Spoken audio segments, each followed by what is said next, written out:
complaints made to the palace, and nothing was done. And in many ways, the only reason he went in 2011 was that Christopher Geit, who was the Queen's private secretary, basically maneuvered him out. And because of the Epstein revelations, it had nothing to do with Air Miles Andy and all the complaints about him as special representative. So, that's again one of the shocking things, how he was protected. And even when he left in 2011, he was still doing trade missions paid for by the taxpayer and still doing private business on the side with no one seeming to care. So have I missed out any other major things that happened in his life during his rise?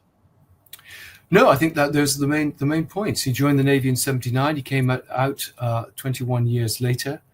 And they divorced, of course, very, very quickly. I mean, they were separated within 6 years, divorced within 10.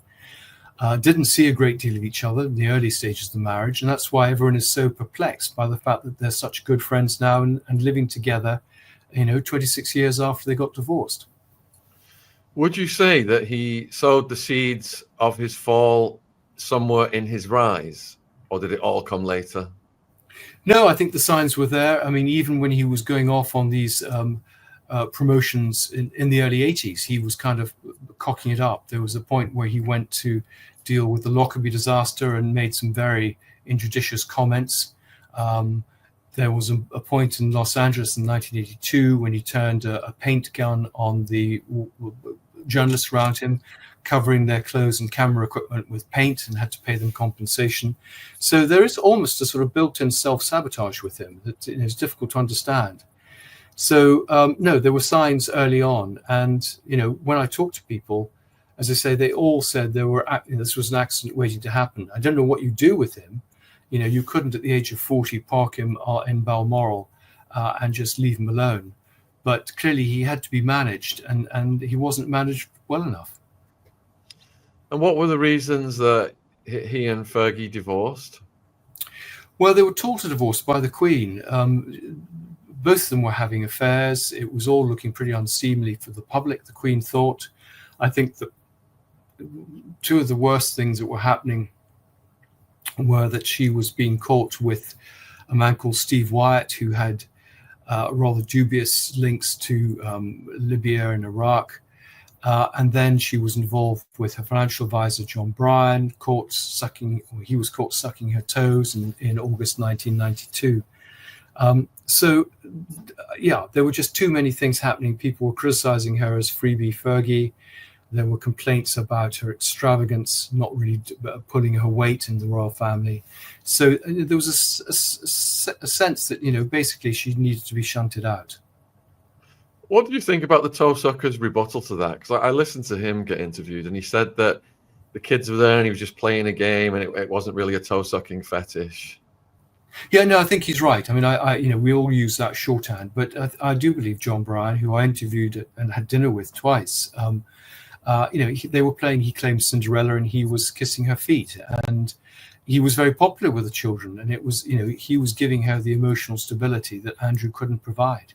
I think what's extraordinary about that story is that there were protection officers literally beside them, and yet they hadn't noticed that there were these paparazzi running around in the woods pretty close to them over several days who could easily have been assassins.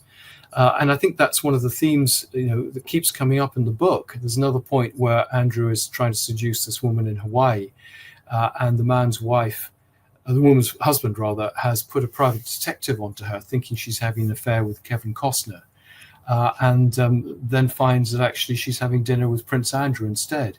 But they were literally in bushes, 30 yards away. But part of the problem was Andrew was refusing to sign people into the security gate at Buckingham Palace. He was very offensive to anyone who challenged him about these visitors, who ranged from prostitutes through to people like Ghislaine, Maxwell, Caprice, and others. And I think that was part of the problem. And I think Paul Page has talked about this. Yeah, so we relaunched our Paul Page podcast this morning, and some of the allegations he made included that Ghislaine Maxwell was coming in off the books, that they were having romantic picnics together, and that they were possibly lovers. Yes, I Did think that's all true. you think that is all true? Did you find any other evidence to corroborate what Paul said? Yes, I talked to one of Ghislaine's best friends who said exactly that. So how did Andrew and Ghislaine first meet? Well, I mean, the story is that they'd known each other since she was at Oxford in the 80s. I don't buy that. There's no way they move in the same circles. But I think it was in New York where she was a great socialite, so was Fergie. And I think the introduction came through Fergie. And Fergie introduced Ghislaine to Andrew and of course, introduced Andrew to Epstein. So that predates the mainstream media narrative then, doesn't it? Yes, the mainstream narrative is 1999. That's what he said.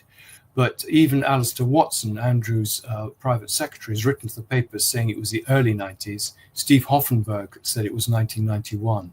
So, that's one of the many lies that Andrew has told. And it's, we have this period where we don't know entirely what was going on, what sort of business arrangements were going on. Clearly, it becomes much more important after 2001, where Andrew actually takes Epstein on some of these trade trips and drums up business for him and takes the cut of the action. So the mainstream media narrative as to how Maxwell met Epstein was that she was mourning her father's death and she went to the States.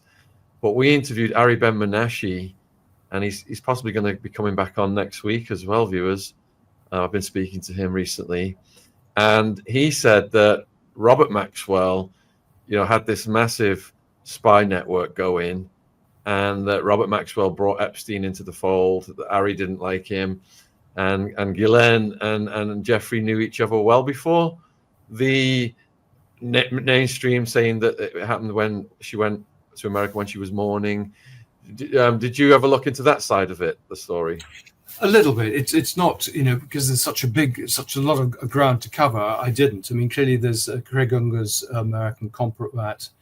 I mean, there are, clearly various secondary sources which talk about, and I think Michael Wolff talks about this. I mean, the way that Maxwell brought his money across, was working with Trump with basically laundering money, and Epstein was part of that laundering episode. So, I've really only had to rely on secondary sources there. So what about the way Paul Page described Andrew treating staff members? Very condescending, rude, swearing a lot. Did you find a lot of that with other staff members? Absolutely. I mean, the whole sections of the book dealing with his bizarre behavior and his rudeness to staff who he didn't sort of feel were normal human beings. And even pretty high-flying staff, heads of household, were treated in the same way. And that's why I think the bullying allegations against Meghan Markle have been suppressed, because it would, of course, trigger people coming forward to say, well, if you're investigating what she did, what about looking at Andrew? There's plenty of material, and it keeps coming in. I mean, it's often the same sort of stuff. I mean, just his very, very short fuse, his arrogance to people. And I have stories of people spending the whole day with him, I mean, diplomats showing him around, and him clearly not actually even noticing them because he introduces himself to them that evening. I think he's a complete narcissist. There seem to be several of them in the royal family at the moment. And how badly were these tales of him treating staff members? Have you got any anecdotes? Yeah, I mean, it's shouting at cooks because they've done something to the meat that he didn't want, shouting clearly at policemen. There's a famous story of policemen catching him as an intruder when he went for a walk in the grounds and giving him a good kicking until, in quotes, they realized it was Prince Andrew.